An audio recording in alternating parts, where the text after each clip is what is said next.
পুজো পাঠ করা, পুজো পাঠ করে আসছি, এই নিয়ম নিষ্ঠার সঙ্গে একটা পালন করে আসি, নিয়মানুবর্তিতা পালন করে আসি। আমরা কেন করি? আমরা এই কারণে করি যে যাতে শান্তিতে থাকি, সংসার শান্তিতে থাকে, সুখে থাকি, ছেলেপুলে ভালো যেন থাকে, পড়াশোনা ভালো হয়, ভালো চাকরি হয়, ভালো ভালো ব্যবসা হোক, চলে, এক কথায় রোজগার পাতি যেন ভালো হয়। কিন্তু দেখা গেছে, আপনারাও দেখবেন হয়তো, যে অনেক গুরুর আবির্ভাব, অনেক অনেক রকমের উপদেশ দেয়, নানা রকমের গ্রন্থ আছে, ধর্মগ্রন্থ, অনেক কিছু বিধি নিষেধ, অনেক কিছু উপদেশ আছে। যথাসম্ভব আমরা সেটা কিন্তু মেনে চলি, সবকিছু সম্ভবও হয়ে ওঠে না একটা সংসারী মানুষের পক্ষে। এই যে পুজো পাঠ, নাম জপ করা, নাম সংকীর্তন করা করে আদৌ কি কোনো উন্নতি হয়েছে আমাদের, বা কোনো উন্নতি হয়? অনেকেই বলবে হ্যাঁ হয়, আপনি ঠিক মতন করেননি। অনেকেই বলবেন যে না, হয় না। দেখুন, এখন পরকালে কি হবে, সেখানকার কি নিয়ম নীতি, আদৌ সেখানে আমরা গিয়ে সুখে থাকবো কি থাকবো না, দুঃখে থাকবো কি থাকবো না, আমাদের জন্ম হবে কি হবে না, আমরা কিন্তু কিছুই জানি না। এগুলো আমাদেরকে বোঝানো হয় যে ভালো কাজ করলে বা পুজো পাঠ করলে, নিয়ম নীতি মেনে প্রতিনিয়ত জপমালা জপ করলে আপনি ভালো থাকবেন, স্বর্গে পুণ্য লাভ করবেন, এইসবগুলো বোঝানো হয়। কিন্তু যত মহাপুরুষ যারাই গেছেন, তারা কি ফিরে এসে আমাদেরকে একবারও বলেছে যে হ্যাঁ, এই পুজো পাঠ বা সত্যনিষ্ঠর পথে থাকলে, নাম জপ করলে তুমি এরকম একটা রেজাল্ট পাবে? যেরকম আমরা পরীক্ষা দিই, যে যেরকম পড়াশোনা করে সে তার মতন ফল পায়, রেজাল্ট বেরোয়। আমরা দেখতে পাই যে খুব ভালো পড়াশোনাতে সে ফার্স্ট হয়, তারপরে সেকেন্ড, থার্ড, যে একদম পড়াশোনা করে না ফেল করে।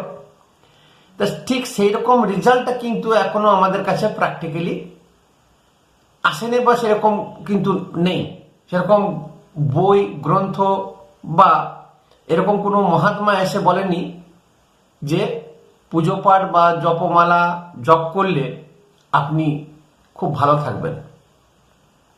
আপনি দেখবেন এরকম প্রতিনিয়ত অনেকে করতে থাকে, তাহলে হয়তো আমি এরকম করলে আমার সংসারে উন্নতি হবে, ধন সম্পত্তিতে ভরে যাবে, সন্তান ভালো থাকবে, আমরা ভালো থাকবো, দুধে ভাতে থাকবো।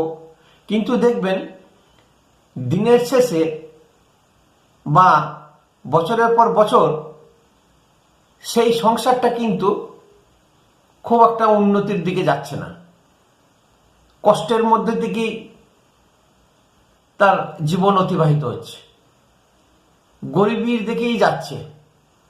মানে আপনি যদি কষ্ট নিবারণের জন্য পুজো পাঠ করেন বা করে আসছেন, উন্নতি ধন সম্পত্তি লাভের জন্য যদি জপমালা করছেন বা পুজো পাঠ করছেন, দেখবেন তার উল্টোটা হচ্ছে।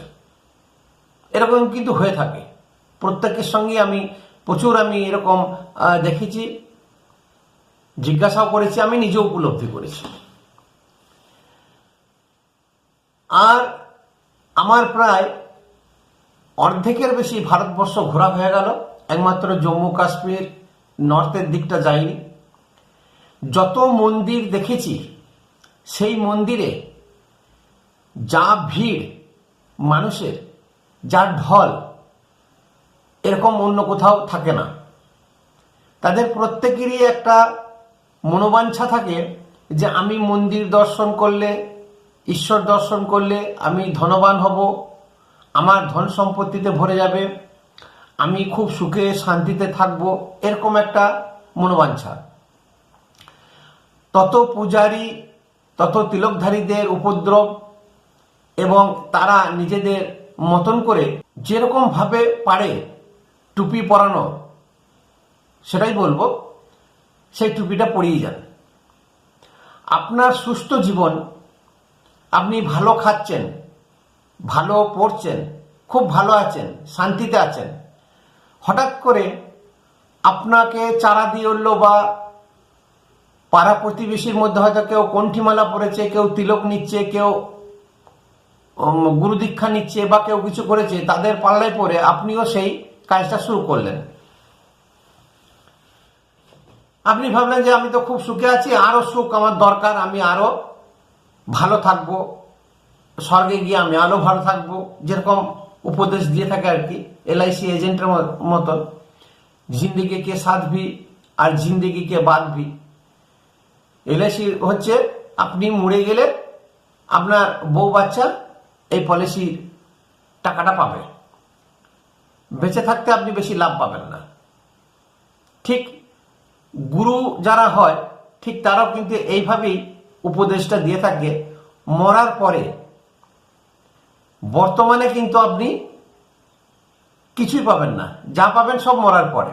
এবারে ধরুন আপনি খুব ভালো খাওয়া দাওয়া, ঘোরাফেরা, মন ফুরফুরে মেজাজ, আপনি হঠাৎ করে দীক্ষা নিয়ে নিলেন, গুরু উপদেশ শুনতে শুরু করে দিলেন, বলেন বাবা তুমি মাছ খেও না, মাংস খেও না, পেঁয়াজ খেও না, রসুন খেও না, তেল খেও না, এগুলো ক্ষতিকর, ঈশ্বর লাভ হয় না, ঈশ্বর দর্শন হয় না, মাসে 2-3টি উপবাস করবে, দান ধ্যান করবে, ইত্যাদি ইত্যাদি আরো নানান রকমের একটা বিশাল বড় হোমওয়ার্ক একটা তালিকা তৈরি করে দিয়ে গেল। আপনি মানতে শুরু করে দিলেন, আপনি যা খেতেন সব ত্যাগ করতে শুরু করলেন। আস্তে আস্তে আপনার শরীর ভাঙতে শুরু করলো, আপনার রোজগার পাতি কমতে শুরু করলো।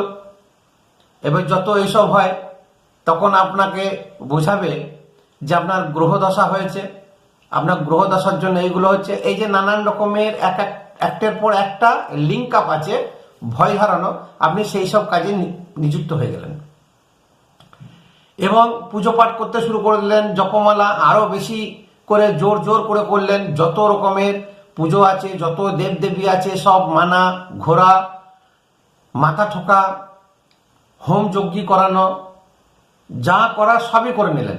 কিন্তু পরবর্তীকালে 10-15 বছর পরে আপনি বুঝলেন যে আমি আগেই ভালো ছিলাম, এখন আমি খুব দুঃখে আছি। তো যে পুজো পাঠ করলেই যে সুখী হওয়া যায় বা ধন সম্পত্তি আসে, আমার কিন্তু জানা নেই। এতে ব্রাহ্মণ, গুরু বা উপদেশকারীরা এদেরই ঝোলা ভর্তি হয়, এদেরই ব্যাংক ব্যালেন্স বাড়ে, বাকি আর কার কি হয় আমার কিন্তু জানা নেই। যদি আপনার মতে আমি যে কথাগুলো বললাম সেগুলো যদি ঠিক মনে হয় কমেন্টের মাধ্যমে জানাবেন, যদি ভুল বললাম তাও জানাবেন, কারণ আমিও ব্যক্তিগতভাবে এই পথেরই পথিক। আমি যেটা উপলব্ধি করেছি প্র্যাকটিক্যালি, আমি সেই জিনিসগুলোই আপনাদের সামনে তুলে ধরলাম। তবে পরবর্তীকালে কি হবে না হবে সেটা কিন্তু আমার জানা নেই। এই ভবিষ্যৎ বাণী বা ভবিষ্যতের চ্যাপ্টারটা আমি কিন্তু বলতে পারবো না, কিন্তু বর্তমানে যেটা আমি উপলব্ধি করলাম বা করছি সেই জিনিসটাই কিন্তু আপনাদের কাছে তুলে ধরলাম। ধন্যবাদ। ভালো লাগলে শেয়ার করবেন, একটা সাবস্ক্রাইব করবেন।